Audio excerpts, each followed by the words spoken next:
Extreme. It's a word that makes me think of bungee jumping or skydiving or even monster trucks, and maybe there's something to that because I'm driving the new Holden Colorado Z71 Xtreme. It builds upon the dual cab 4-wheel drive diesel automatic flagship Z71 model in the Colorado range and makes it, well, a little bit more extreme. Here's how it does that. You could consider this as a rebuttal to the Rugged X model offered by Toyota. It's an off-road focused version, plastered with genuine accessories, but rather than being assembled at a dedicated local production line like the Toyota, Holden gets its dealers to fit the gear to each Z71 ute. There are plenty of accessories here, about 20 grand's worth according to Holden, and that's why the Colorado Z71 Xtreme is also expensive. At the front there's a winch bar with an integrated 10,000 pound winch and 30 metres of synthetic line.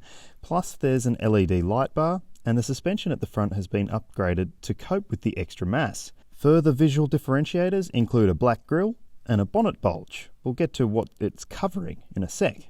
Other changes include a roof tray kit, fender flares, tubular black side steps, a heavy duty steel rear step and a black sports bar, a soft tonneau cover, and under there you'll find a vehicle recovery kit. The Z71 Xtreme includes a towing pack with tow bar and wiring, plus you get 18-inch alloy wheels with Goodyear all-terrain Wrangler tyres. Of course, there's a huge Colorado sticker on the tailgate, and you get Extreme decals too. What hasn't changed? Well, the bonnet bulge is a bit misleading. There is no extra power or torque, despite the fact that there's about 150 kilos of extra weight over the entire body of the Xtreme model.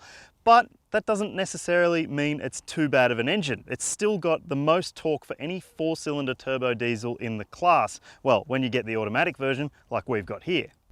The interior is identical to before, so you get leather seats with heating up front, plus there's an 8-inch touchscreen media system with Apple CarPlay and Android Auto. There's good loose item storage, including cup holders up front, bottle holders in all the doors, and it's a spacious second row, more roomy than plenty of its rivals. But you want to find out how it goes, right? Well, we're out here in the outback near Coober Pedy in South Australia. So let's find out, shall we? Just like the regular Colorado ute, the Z71 Xtreme offers a really good ride and decent steering. Now we're on pretty loose surface gravel roads out here, and the ride compliance is really impressive, particularly because there's nothing in the tray. So there's nothing at the back trying to weigh it down and keep it stable, but the stability that it's already got inherently is very impressive.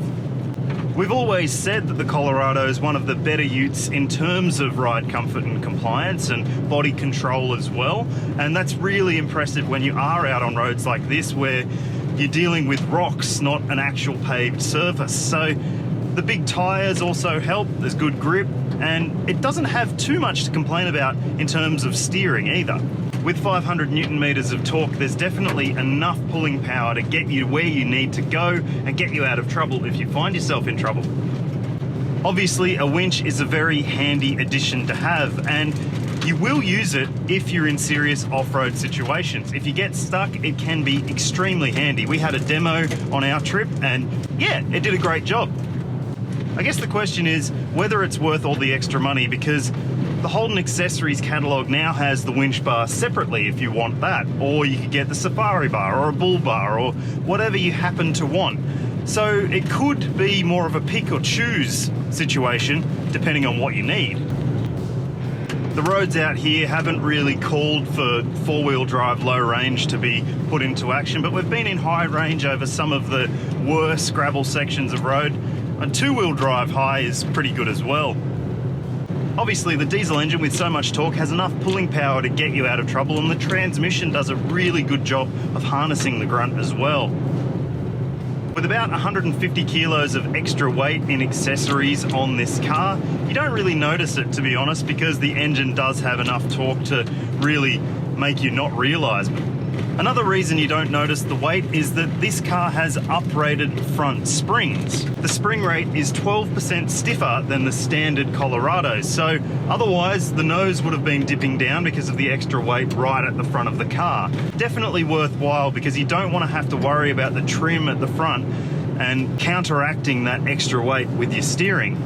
It's kind of important. One of my biggest concerns is the roof system, which is very noisy. Obviously, four-wheel drivers do put a lot of stuff on their roof racks, so that might be a moot point. But it's a concern. If you're getting this vehicle maybe just for the look, then you might want to think about not having that on top. So, the sticker says that it's the Colorado Xtreme. Is it extreme? Not really. I mean, you could go for a Toyota Hilux with the rugged X pack and you'd get most of the stuff for a lot less money. This is still a pretty expensive ute. I guess the beauty is you can pick and choose bits from the Holden accessories catalogue if you don't want everything here. And that's probably what I'd end up doing.